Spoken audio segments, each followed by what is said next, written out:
कांग्रेस नेता राहुल गांधी उत्तर प्रदेश की रायबरेली लोकसभा सीट अपने पास रखने का फैसला ले चुके हैं, तो केरल से यानी कि वायनाड सीट से उसे वो खाली करेंगे और इस सीट से उनकी बहन प्रियंका गांधी वाड्रा अपनी चुनावी पारी का आगाज करते हुए उपचुनाव लड़ेंगी।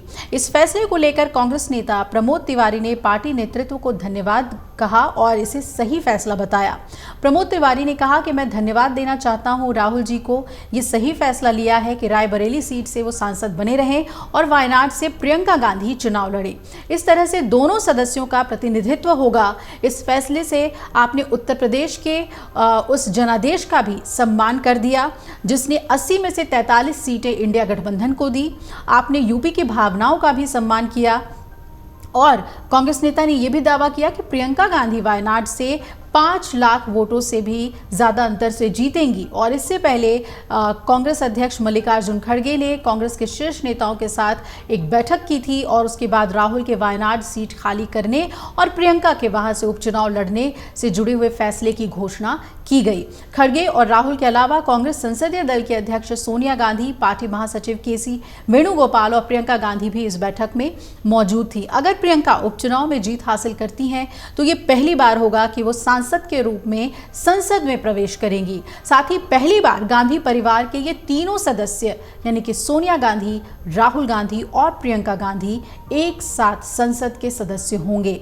साल 2019 में सक्रिय राजनीति में आने के बाद से प्रियंका कि कभी अमेठी तो कभी रायबरेली और यहां तक कि वाराणसी लोकसभा सीट से चुनाव लड़ने की समय समय पर अटकलें हमेशा लगाई जाती रही थी और कांग्रेस के लिए उत्तर प्रदेश के प्रभारी रह चुकी हैं। पार्टी की रणनीतिकार और स्टार प्रचारक के रूप में पिछले कुछ सालों में उभर कर सामने आई, जिससे पार्टी को हाल ही में कुछ राज्यों में प्रभावशाली बढ़त हासिल करने में भी मदद मिली।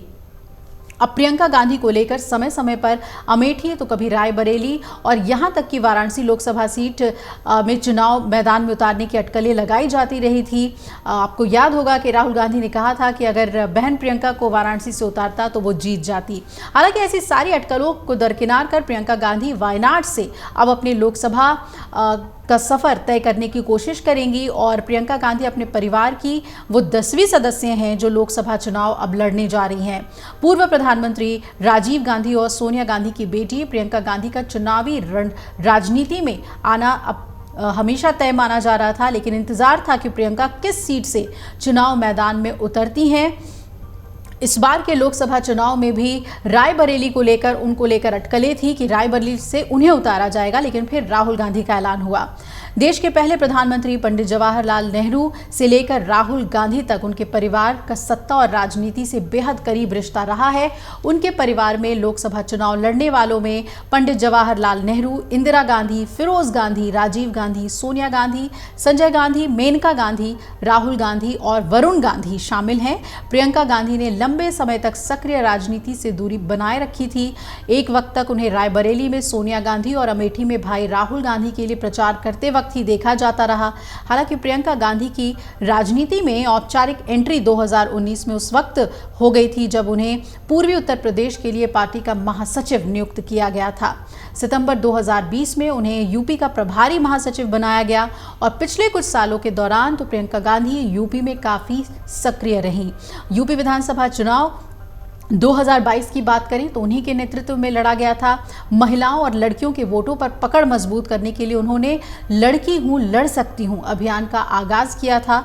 इस सक्रियता के बावजूद चुनाव में कांग्रेस को सिर्फ 2 सीटें मिली थी, लेकिन प्रियंका ने जमीनी स्तर पर संगठन को मजबूत करने के अपने प्रयास जारी रखे। दिसंबर 2023 में प्रियंका गांधी को बिना पोर्टफोलियो के महासचिव बनाया गया और वो कांग्रेस की प्रमुख रणनीतिकार और 2024 के लोकसभा चुनाव के लिए पार्टी की स्टार प्रचारक के रूप में उभरी। और इस बार के लोकसभा चुनाव में भी रायबरेली और अमेठी में मिली जीत का श्रेय प्रियंका गांधी को ही दिया गया। अब देखना है कि संसद में ये 2 भाई बहनों की जोड़ी कब दिखती है। अगर आप ये वीडियो YouTube पर देख रहे हैं तो हमारे चैनल को सब्सक्राइब करें और बेल आइकन को दबाना ना भूलें। अगर आप Facebook पर ये वीडियो देख रहे हैं तो हमारे पेज को लाइक करें।